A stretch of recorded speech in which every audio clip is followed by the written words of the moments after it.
Welcome to your audio library. Today, we are undertaking a deep dive into an essential piece of literature, a guide that we're calling the Instruction Manual for Your Mind and Emotions, the one we all really should have received the moment we were born. And our mission. It's really far more than just a simple summary, isn't it? We're here to unpack a practical, actionable framework. Exactly. Something you can use to achieve genuine emotional mastery. To move past that persistent, low-grade negativity that so often holds us back. And to start using the entire spectrum of human feelings, even the really challenging ones, as a powerful tool for profound personal growth. We're drawing extensively from the work of Thibaut Muris, which offers a truly inspirational guide to reclaiming your own inner world. It's all about separating the noise, the relentless chatter of the mind, from the signal. The signal being the truthful, transient message of the emotion itself. Yes. And to do that, we have to first understand why we're wired for struggle, and then, crucially, we need to implement the systematic changes required for sustained fulfillment. So we're going to cover everything from the deep history of our brain chemistry. Right through to the mechanics of conditioning your mind for success. Okay, so let's start with what feels like a foundational contradiction. We spend our entire lives chasing happiness. Yet the core concept here suggests that our biological operating system is, it's actually working against us. It is. Your brain, at its most basic level, is primarily designed for survival, not for happiness. And that's the hard truth, isn't it? The one we often resist. It is. If we look back thousands of generations, our ancestors lived in a world of constant immediate threat. Right. Predators, rival tribes, starvation. Exactly. Their survival depended entirely on their ability to quickly scan the environment for danger. The rustle in the grass, the shadow of a predator. That vigilance, that constant prioritization of the negative is deeply, deeply hardwired into your modern brain. Even though your biggest immediate threat today might be a notification pop-up. Precisely. And this legacy manifests today as the pervasive negativity bias. Which means our obsolete survival mechanism gives disproportionately more weight to negative events than positive ones. Yes, the source material emphasizes this perfectly. Think about it.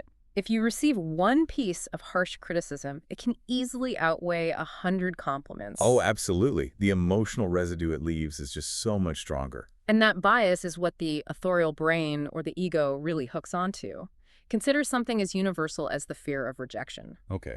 Historically, if you were rejected from your tribe, your survival odds were practically zero. Being cast out was a death sentence. Right. You were on your own.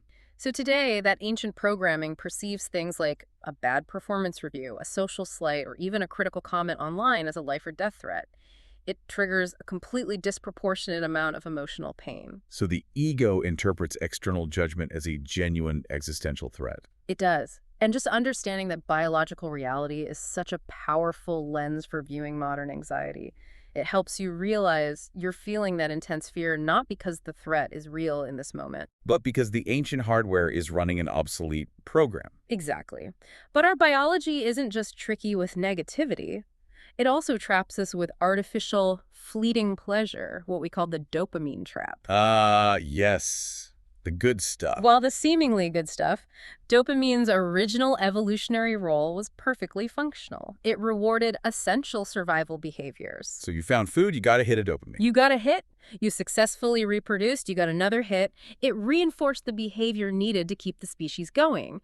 But modern society is brilliant at hijacking that system. So activities that have zero connection to genuine survival. Like endless scrolling on social media, notification alerts, or excessive gaming, they all trigger those artificial dopamine hits. And these activities become instantly, powerfully addictive.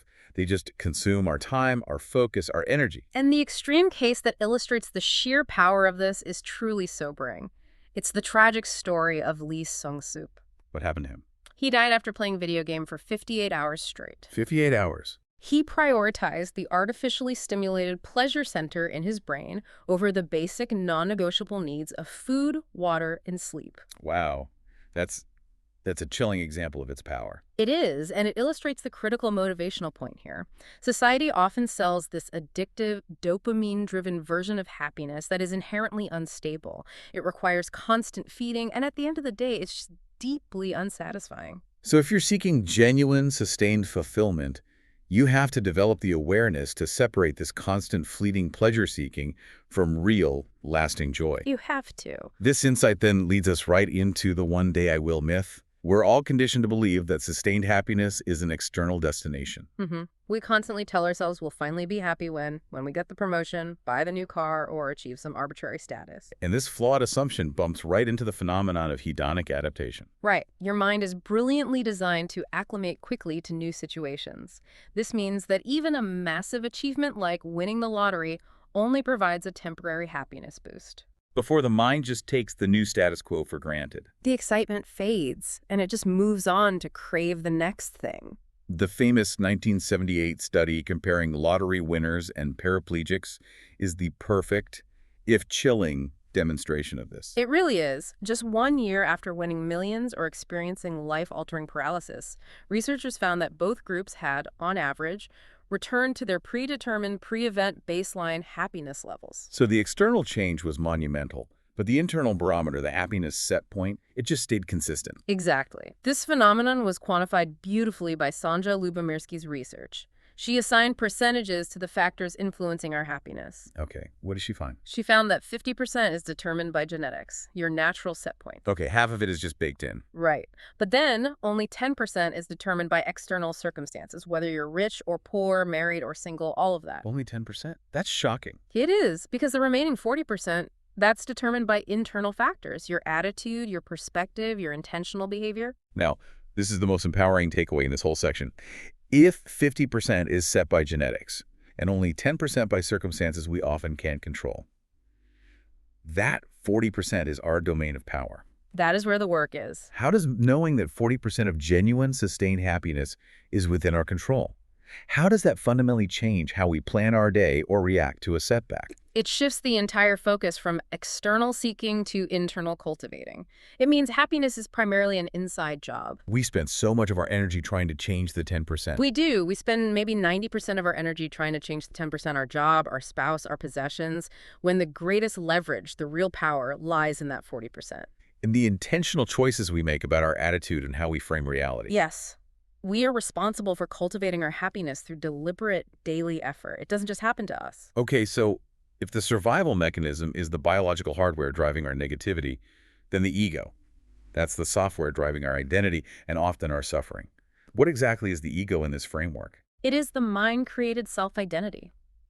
It's a relentless story that's been constructed throughout your life based on interpretations of events, past memories, and external feedback. And crucially, it lacks any concrete reality. Not at all. It's the constant narrator in your head, the I that is always restless and self-concerned. And the ego has its own survival strategy, right? Much like the brain. Absolutely. It constantly seeks validation to persist. It pushes us toward achievement because it wants us to do, have, and achieve great things. But not for the joy of contribution. No, not at all. Purely so the ego can become a somebody, a fixed, important entity. And to strengthen this inherently flimsy, mind-created story, the ego attaches itself or identifies with all sorts of things. Yes, with various external objects, people, or beliefs. These attachments become the pillars of the ego's story. And when those pillars are threatened, We feel existential pain. let's look at these objects of identification, because I think they are the traps we fall into every single day. First up, physical items. Oh, this one is huge. Marketers are masters of this. People don't just buy a product, they buy the story attached to it. They buy the enhanced status, the unique personality, or the feeling of success. So if we equate our worth with things we own, we create massive dependence and suffering when those things are lost or damaged. Of course, your identity literally gets chipped away. Secondly, there's the body.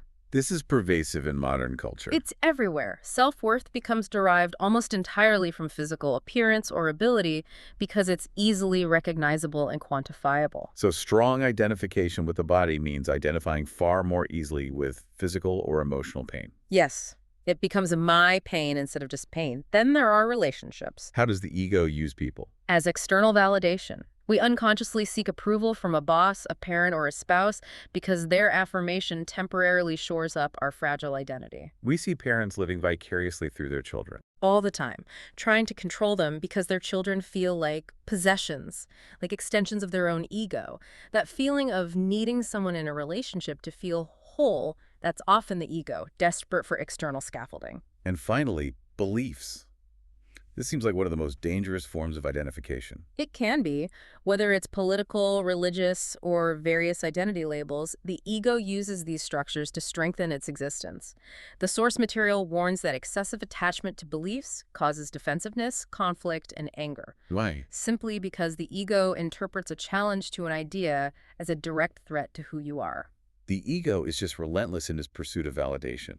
We see its characteristics everywhere. We do, equating having with being, constant comparison to others, being perpetually unsatisfied, always wanting more fame, more stuff, more recognition. And relying desperately on external approval to feel valued. It also has this powerful, subtle need to feel superior.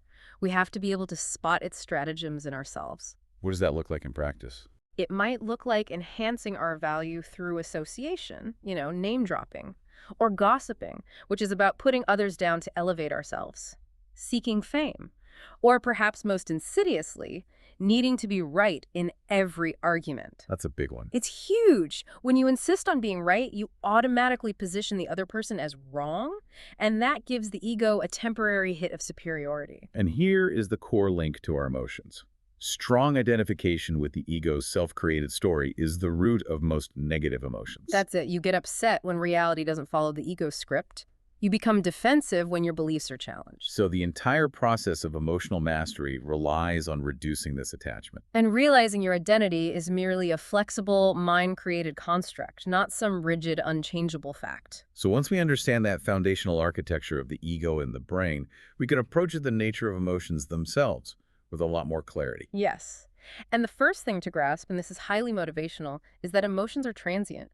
They are literally energy in motion. They come and they go. So if you enter life expecting constant happiness, you're just setting yourself up for failure. Completely. You risk beating yourself up for feeling sad or frustrated, which only creates a negative feedback loop of, I shouldn't be feeling this. We have to learn to allow reality to just be. To accept feelings of sadness, fear, or frustration without adding that layer of self-judgment on top of it. But crucially, negative emotions are not useless. Far from it. No, they're the emotional equivalent of physical pain.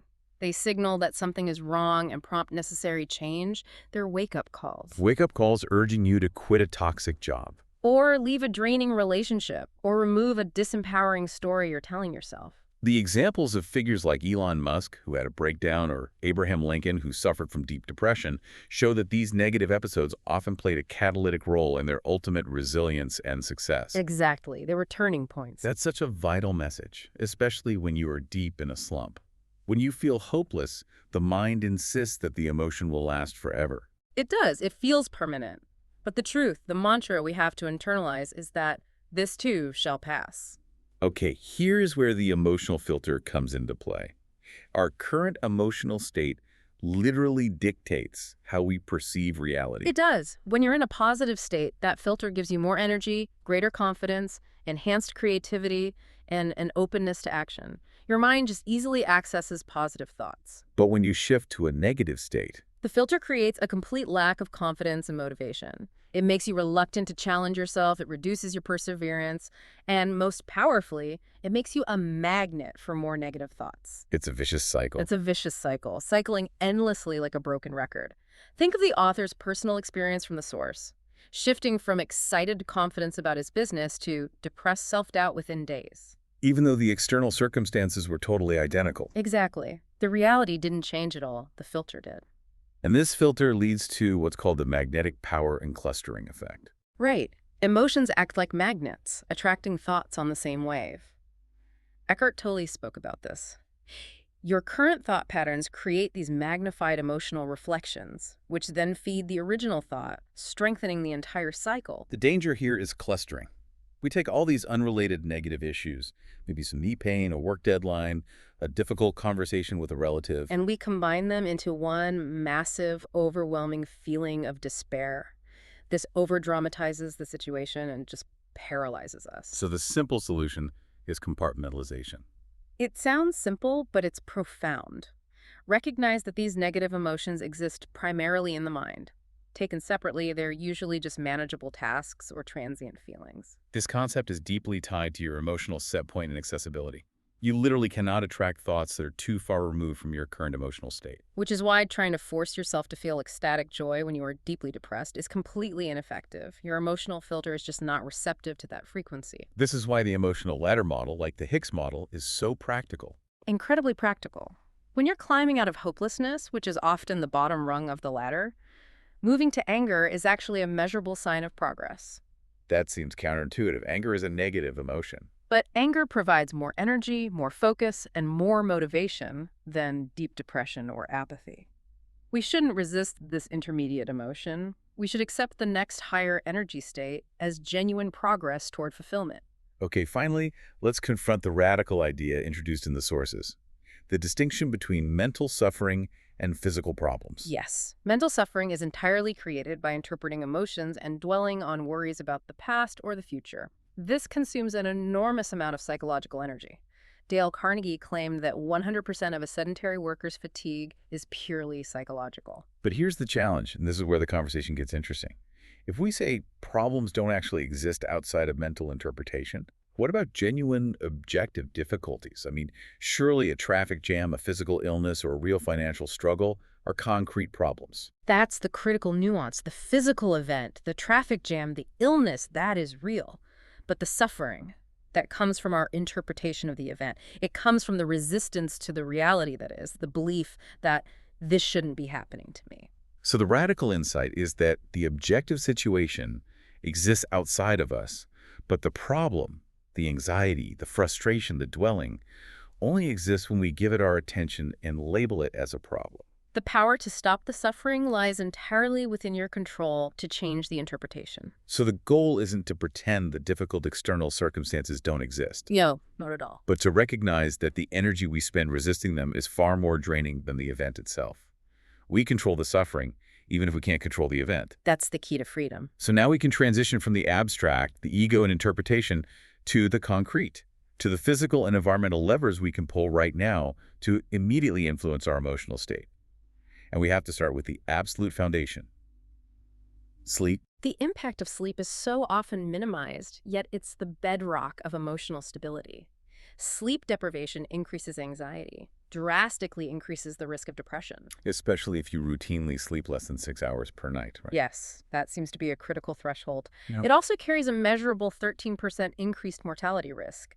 But perhaps most relevant to our discussion, a lack of sleep severely reduces an individual's ability to even register and enjoy positive experiences. So you literally can't feel joy effectively when you're exhausted. You can't. The improvement strategies are straightforward, but they demand consistency and a respect for our biology. Like making the room pitch black. Yeah. That's essential. And avoiding electronic devices is non-negotiable. The blue light exposure reduces melatonin production by up to 50%, which severely impacts deep restorative sleep. Establishing a consistent evening ritual and relaxing the mind through soothing music or physical reading. That conditions the brain for rest. It does. Next, we can move to the incredibly powerful tool of using your body, your posture, and exercise to directly override your mental state. Social psychologist Amy Cuddy's work on power posing showed that adopting a high-power stance for just 2 minutes, hands on hips, chest out, it actually alters our hormonal balance. It does. It achieves a 25% increase in testosterone, the confidence hormone, and a 10% decrease in cortisol, the stress hormone. That is just beautiful, irrefutable evidence that fake it till you make it works at a core biological level. Your body really can dictate your mind. It can. And to demonstrate the opposite, David K. Reynolds' instructive living experiment showed that depression could be consciously induced. How do they do that? Participants deliberately adopted a slouched, depressed posture and repeated hopeless, negative phrases like, "No one can help, it's hopeless." By aligning their physiology and their internal language, genuine clinical depression followed. Which proves we are not passive victims of our feelings. Not at all. We are actively creating our state through our physical habits. And finally, the role of regular exercise. The evidence for this is just overwhelming. Multiple studies confirm it treats mild to moderate depression as effectively as pharmaceutical antidepressants. The Duke University study showed equal rates of remission and far better prevention of relapse in those who continued exercising regularly. And it's immediate, too. It is. Even 5 minutes of moderate exercise provides an immediate mood enhancement by increasing endorphins. It is the cheapest, most accessible self-medication available to us. So if the body is the hardware, then our thoughts and our words are the crucial software that dictates our emotional output. Yes. The conscious channeling of thoughts toward what we desire rather than what we fear is the fundamental shift we need to make. Meditation is the foundational tool here. And it's not about stopping thoughts, is it? No, it's about taming the monkey mind by making us aware of the relentless flow of mental chatter. This awareness creates distance from the thoughts, allowing us to reduce their emotional power and increasing our baseline peace. You realize I am the watcher, not the thought. Exactly. Then there's visualization. This exploits a beautiful trick of the brain.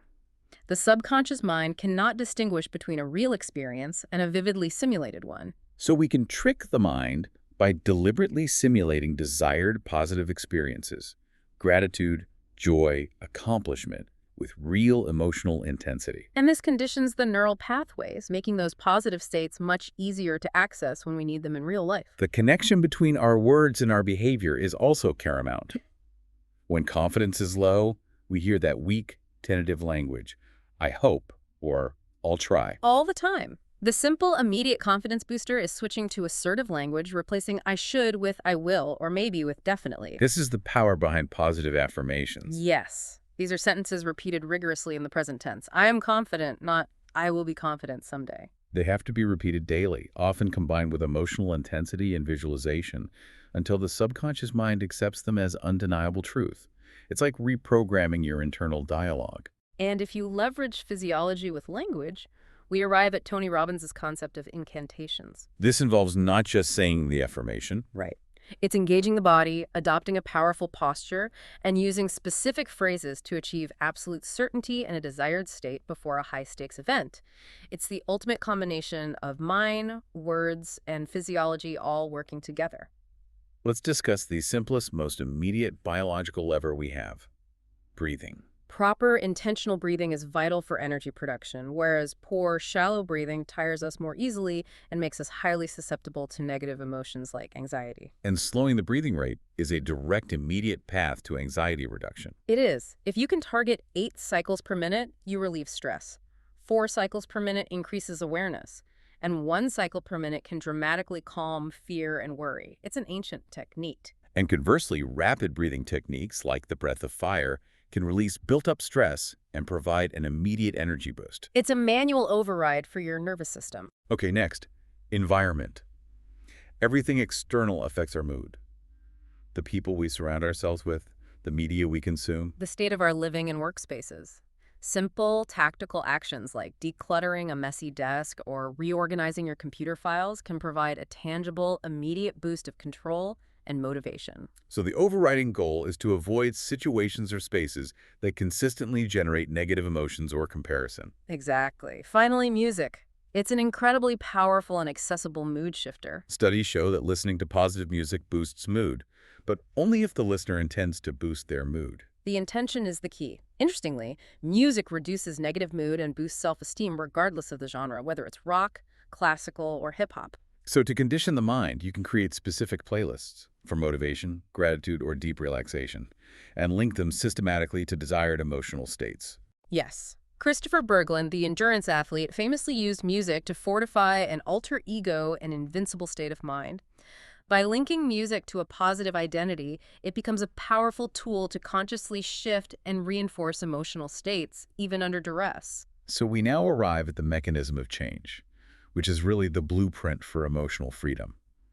It can be summarized in one core formula: interpretation plus identification plus repetition, strong emotion. And if you understand this formula, you have the power to dismantle virtually any negative emotional pattern. Let's break down interpretation first. This is giving personal meaning to a neutral event based on your personal story or your existing expectations. The rain itself is neutral. But for a farmer, it's interpreted as a blessing. For a picnicker, it's interpreted as a curse. Right. The emotion arises entirely because reality failed to meet an expectation, such as the weather should have been good. Next comes identification. This feels like the crucial step. It is. This is where you focus your attention on the emerging emotion or thought, thereby allowing it to persist and grow stronger. And the most liberating realization here is, you are not your emotions. You merely experience them. The clothes you wear or a temporary visitor in your house. If you say, I am angry, You fuse your identity with the emotion. But if you adopt the language of detachment, I experience a feeling of anger, you create that crucial distance needed for freedom. And finally, repetition.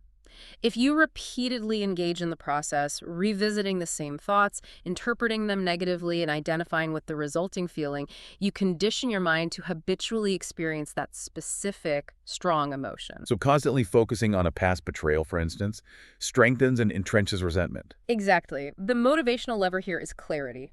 This is a chemical equation. Remove any single component. Stop identifying, change the interpretation, or stop repeating the loop, and the strong negative emotion loses its power over you. It's a formula for freedom that puts you back in the driver's seat. It is. So, to actively disrupt this formula, we start by attacking the interpretation step. This requires us to revise the underlying, often unchallenged assumptions we hold about how life should operate. Right. Negative emotions rely on these deeply held subjective beliefs that are often just cultural or familial norms. Like, problems should be avoided, I must be healthy all the time, or I must be married by age 30. All of those. Suffering arises not from objective reality, but from the gap between reality and the rigid interpretation dictated by those arbitrary shoulds. So if the rain ruins your picnic, the suffering doesn't come from the water falling. No, it comes from the assumption that the weather should have been sunny. By questioning these shoulds, realizing problems are unavoidable challenges, or that health is a blessing rather than a default guarantee, we remove the faulty interpretation that manufactured the suffering. The second powerful intervention strategy is actively letting go of emotions. Repressing emotions is counterproductive, right? Completely. It interrupts their natural flow and causes emotional baggage to sink into the subconscious, forming entrenched patterns like chronic guilt. So the process to release them, such as the one used in the Sedona method, is surprisingly tactical. It is. The aim is to observe the emotion with detachment. Don't add commentary or story. Then, label it accurately and consciously choose to release the attachment, realizing the emotion is not you. Let's walk through the steps of the Sedona method as a practical exercise for someone listening. Okay. First, focus on the feeling. Feel it fully without any judgment. Second, ask yourself, could I let this feeling go? This question immediately assumes the feeling is external, something you can drop. Then what? Third, you ask, would I let this feeling go? This challenges your willingness to actually be free of it. Sometimes we cling to our suffering. Fourth, you state, when? Now. And finally, you repeat this process until the feeling noticeably subsides. Exactly. This direct conscious practice proves to you that the emotion is transient and external to your core identity. It breaks the identification link in the formula. So if we can systematically decondition the negative cycles, we can just as systematically condition the positive. Yes. The guiding principle is, we become what we think about and feel repeatedly. To manifest your dreams, your thought must be fueled by positive, high-energy emotions like excitement and enthusiasm. This requires consciously choosing the emotion you want to experience more of, gratitude, confidence, certainty, and then practicing feeling them daily. And neuroscience confirms this. Intentional repetition strengthens the corresponding neural pathways, making access to these states much easier over time.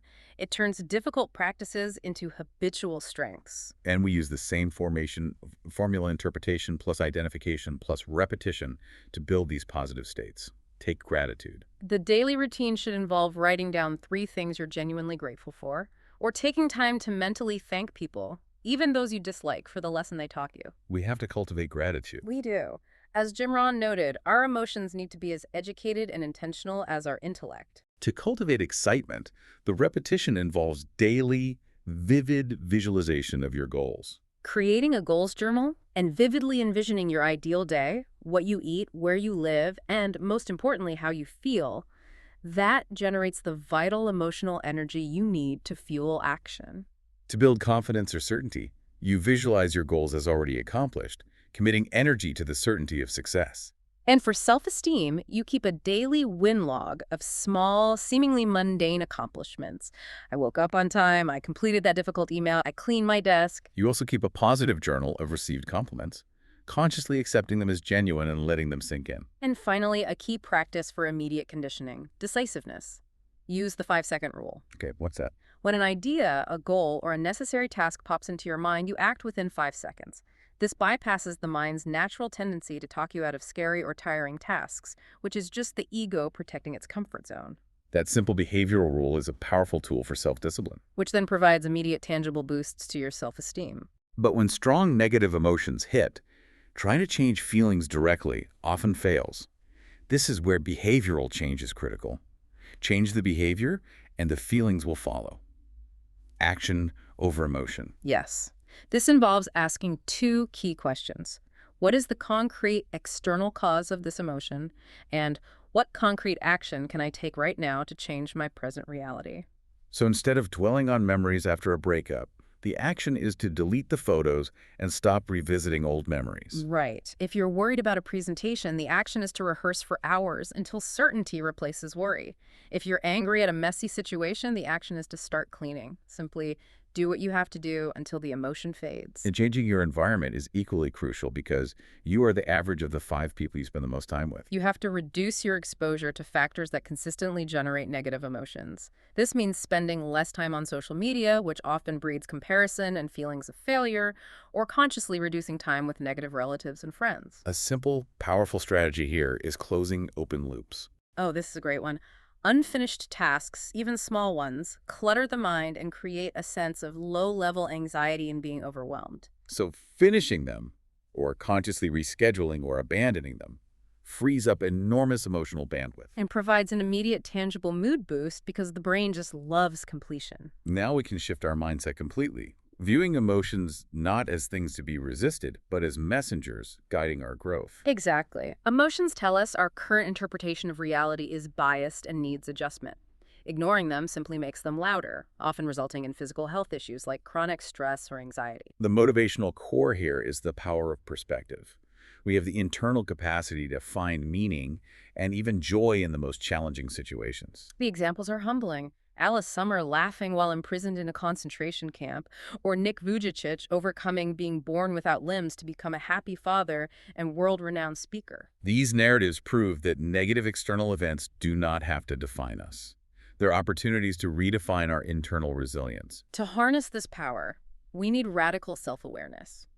The above-below-the-line model, developed by Dethmer and Chapman, helps us categorize our state.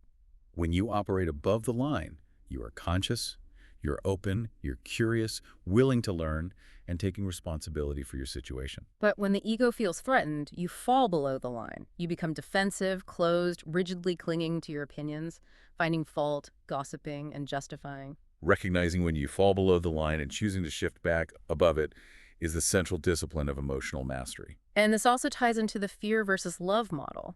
All human actions are motivated either by fear seeking to get something, like approval, security, or power, to fill a perceived lack. Or by love seeking to give something, like your time, a contribution or expression, because you already feel whole.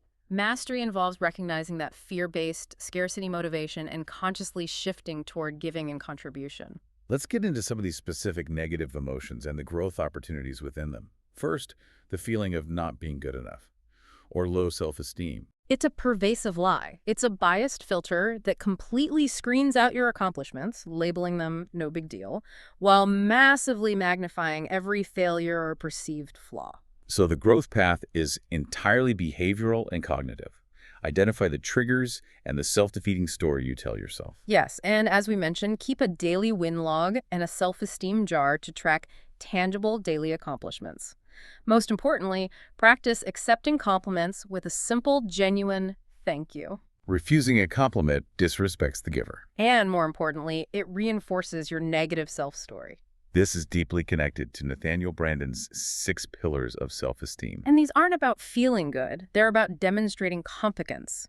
The pillars are living consciously, being present and aware, self-acceptance, refusing to judge yourself, self-responsibility, taking ownership of your choices, self-assertiveness, respectfully expressing your needs, living purposefully, defining and working toward goals, and personal integrity, alignment between your words and your deeds. They're disciplines, not moods. Exactly. What about being defensive?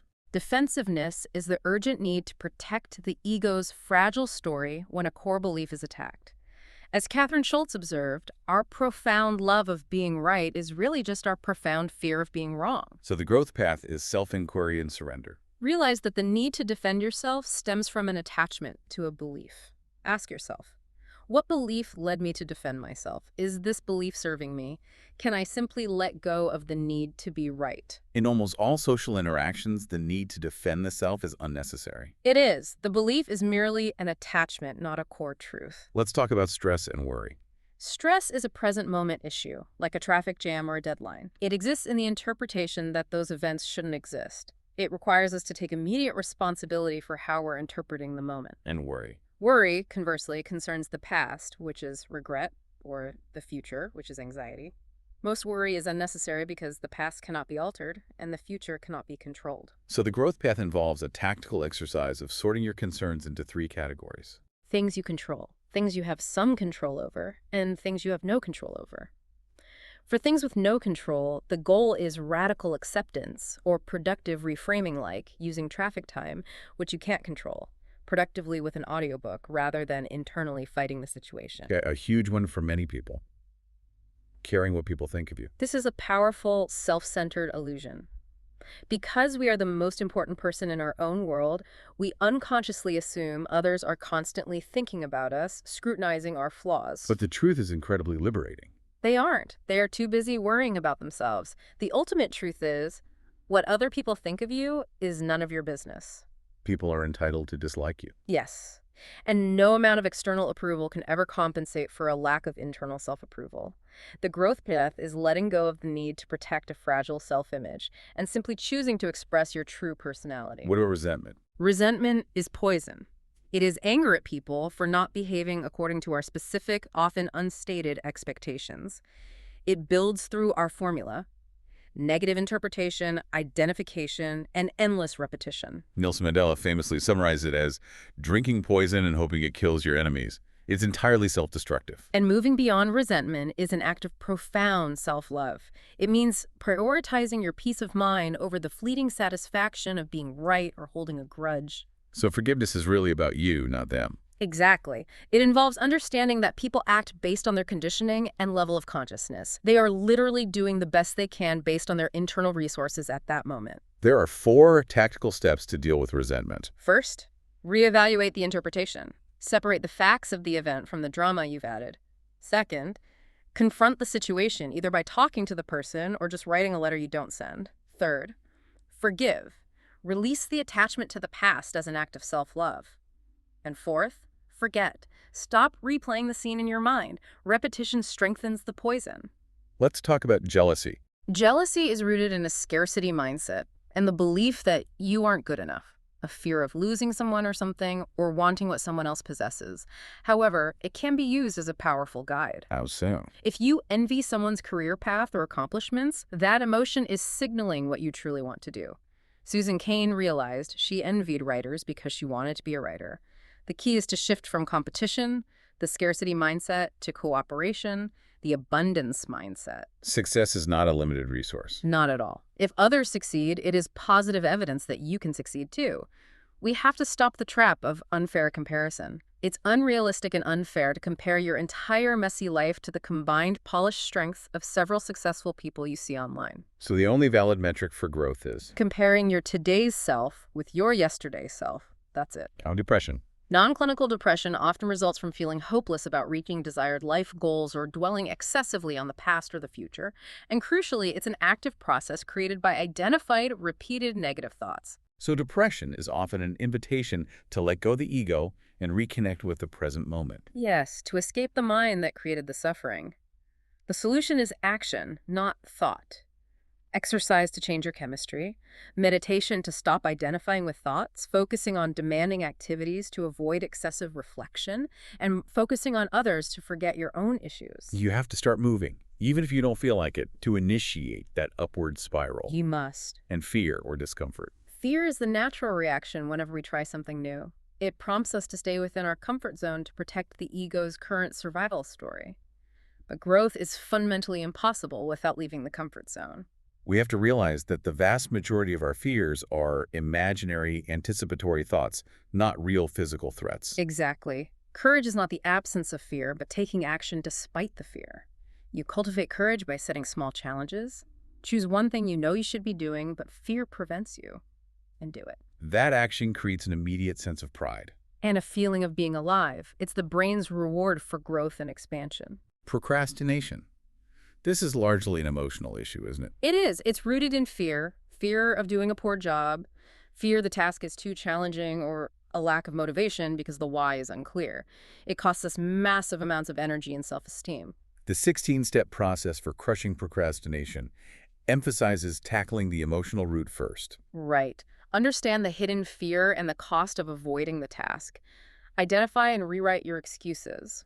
For instance, replacing "I'm too tired" with "I have more energy than I imagine." Ah. Most critically, clarify your compelling, deep emotional why for doing the task. And behaviorally, the strategy includes recording everything for a week to expose time wastage, preparing your environment to reduce friction. And critically, starting small.